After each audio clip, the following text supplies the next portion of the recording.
Hurricane Irma. Boats tossed. Here we are at this marina.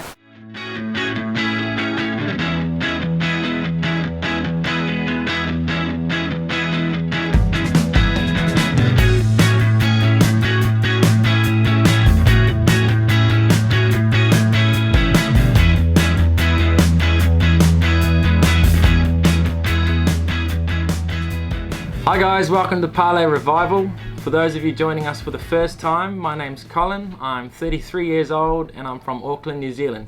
And I'm Maria Romero, I'm 30 years old and I'm from Bogota, Colombia. Put your last name in there as well. Maria Fernanda Romero Guzmán Mantilla Osorio. So in January 2018, last year, we bought this boat. It was a constructive total loss, so it was sold by the insurance company. One side had sunk, so I had to rebuild the engine, redo all the wiring, do a whole bunch of fiberglass work, a lot of gel coat work, all the stanchions were missing, lifelines, all of that. It was a total mess. So we spent 4 months fixing it, and then my friend Benji from France, he came and helped me for the last 2 months, and we got it seaworthy. So it's far from finished.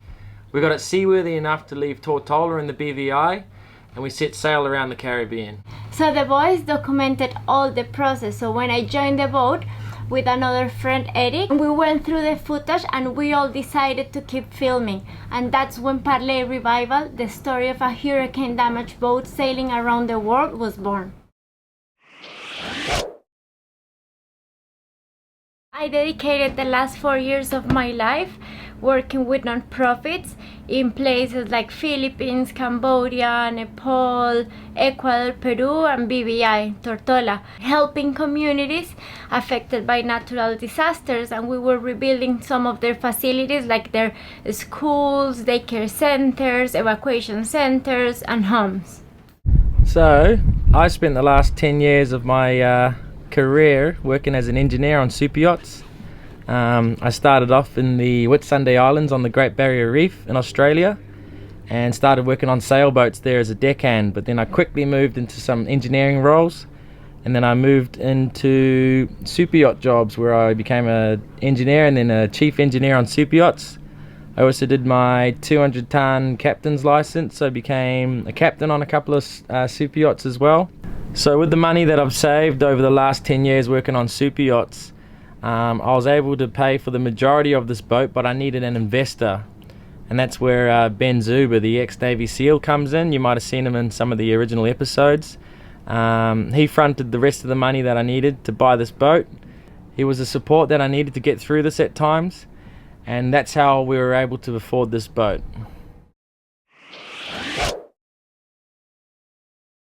So owning any boat, let alone a hurricane damaged boat, has a whole bunch of expenses related to it. People throw around this 10 to 15% number of the value of the boat as the annual expense. There's huge discrepancies in that. For example, on this boat I can do most of the work myself, so there's a huge savings there. But some of the expenses are going from country to country. You have to pay customs fees, immigration fees, so that can be anywhere from $40 to $400 we had in Colombia. Insurance, that's another annual cost. We don't have insurance yet, but we got a quote for $6,500 a year. So once we commit to getting insurance, there's going to be that expense, which is very significant. We're also going into Rio Dulce shipyard. That's where we're going to do the anti-fouling. We're going to put more solar on the boat because we got 2 fridges and a freezer, so we need more solar. We're going to try finish all of the gel coat repairs that we didn't do in Tortola. We got fiberglass repairs, we got rudder repairs, we got to do machine new rudder bearings. So all of this is coming to about $17,000 this year, so that's a big expense coming up. We also have a couple of extra expenses. So for example, we don't have a water maker, so everywhere we go we have to refill our water tanks because 6 to 8 crew use a lot of water. The same with the propane tanks, because there is a lot of cooking for the crew. The only way we have to go to shore is using the dinghy, so we use a lot of gas for the dinghy. And like all the sailors, Colin hates motoring, but every now and then there's no wind, so we have to burn a lot of diesel, which is money out the door. So there are a lot of expenses involved with owning a boat, but the main expense would be just things breaking down, wear and tear, and then the maintenance, the periodic maintenance on things as well. So that's kind of the major expense. And then apart from all of that, you've got to live. So you've got food expenses. Weren't you meant to talk about this? Yeah. What were you gonna say? Like food, because we all eat a lot and 8 crew eat a lot, and Colin eats a lot. I guess food is just an anybody expense, but as a full-time sailor, or if you wanted to be a full-time liveaboard, these are all the things that you need to consider. So when you add them up, it's a couple of $1,000s going out the door every month, I'd say. Yeah.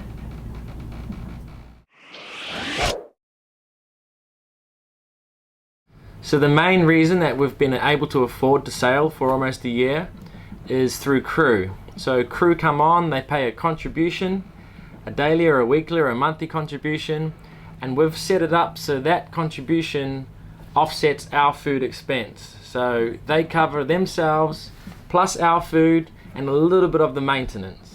Even though that contribution has helped us a lot, we have been using our savings to cover the cost of the maintenance of the boat. Even though there's a lot of wear and tear on the boat when we got like 6 to 8 crew, we love doing it. We've made some amazing friends. We've probably had over 30 people coming and going during that time. So it's not only made us have a little bit of money coming in to help offset some of our costs, but we've made amazing friends who we keep in touch with pretty much all of them now. So that's one of the most enjoyable parts about this whole thing, is the people that we meet and the people that we get to share this adventure with. And the people that becomes your family. Family for life.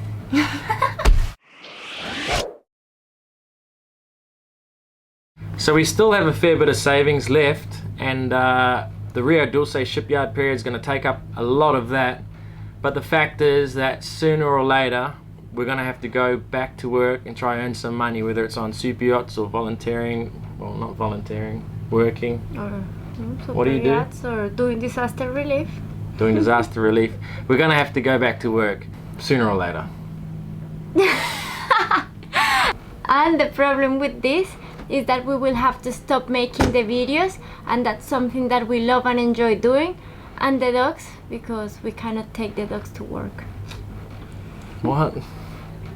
Let's leave the dogs out of it. Okay. But so we don't want anyone to feel sorry for us, like we have to go back to work. That was the plan all along. We were going to work, sail for a bit. That was our game plan. And I think anybody buying a boat should have a game plan of some sort, whether it's through some sort of supplementary income that you have to support you, or you can work remotely, whatever it may be. The thing is, the plans have changed a little bit now because we've got this YouTube channel happening and we've developed a real passion for it. I think we're kind of good at it and we've got a great story to tell. So the videos would have to go on hold for a little while if we had to go back to work, and that's the problem. Yeah, because we cannot do 2 things at the same time. How's that? Good! You nailed it. You can add that.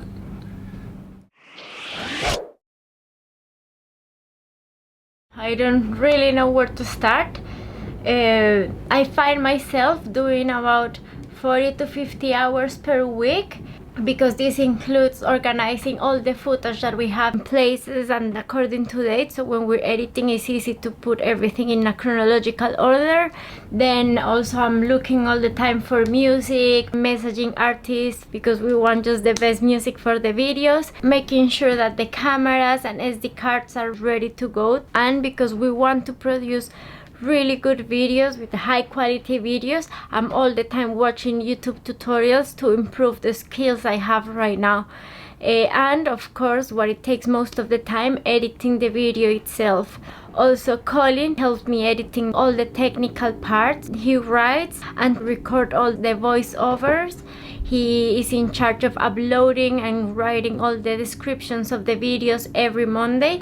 And together we brainstorm to create a story for the videos. We end up working 60+ hours. That's not counting all the filming that we do all the time.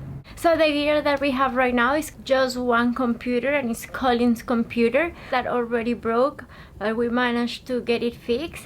We have the Phantom 3. We got it like that because it's easy to catch, and we need something that is easy to catch while we're sailing. We have this GoPro, the GoPro Hero 6, and this camera, a Sony Handycam. That's why we would like to upgrade all this gear to keep producing every time better and better and better videos with the best quality possible. So Patreon is a crowdfunding website. It's a way for people to support independent artists. In our case, it has become videography. Originally, I was really reluctant to even think about doing Patreon. I hate asking for money. I don't want to put my hand out, but we've changed our mindset on this a little bit, and we thought, why not reach out to our supporters and fans and ask them to support us in a way that will enable us not to have to leave the boat for months on end trying to find work. The number of hours that Maria in particular puts in is phenomenal, and it's become her full-time job to share our lives, share our story, to try inspire people, to try educate people, to try make people laugh. That's become our full-time job. So with the money that could potentially come in from our supporters, that would enable us to keep making high quality videos, maybe upgrade a few of our videography gear, even if it's just to put a bit of food on the table. It all helps. So I guess the whole point of this is that we want to continue to share our journey with you guys. We would like to make this our full-time job and put as much effort into it as possible, and keep improving as we do it. And Patreon is a way for us to continue to do this full-time for you guys. What we really want to do is get you on the boat, and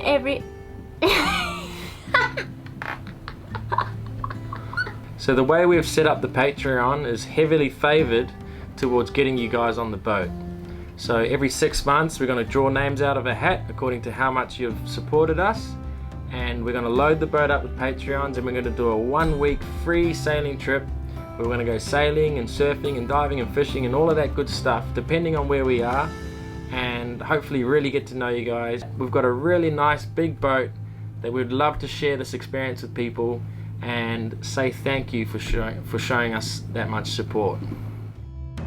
If you would like to support us on Patreon, you can click on the link on the description below. That will take you to our Patreon page. Here you can select which tier you would like to support us with. And even though we will not make more than 4 episodes per month, you can set a limit on how many times you would like to donate for the month. Then you can put your credit card details or pay with PayPal, and then you will have officially joined the Parlay Revival family. Don't forget, you can pause or delete your pledge at any time. If you choose to support us, we thank you so much. It honestly means the world to us. We would love to have the opportunity to get to know you, hopefully have you on the boat in beautiful locations like this.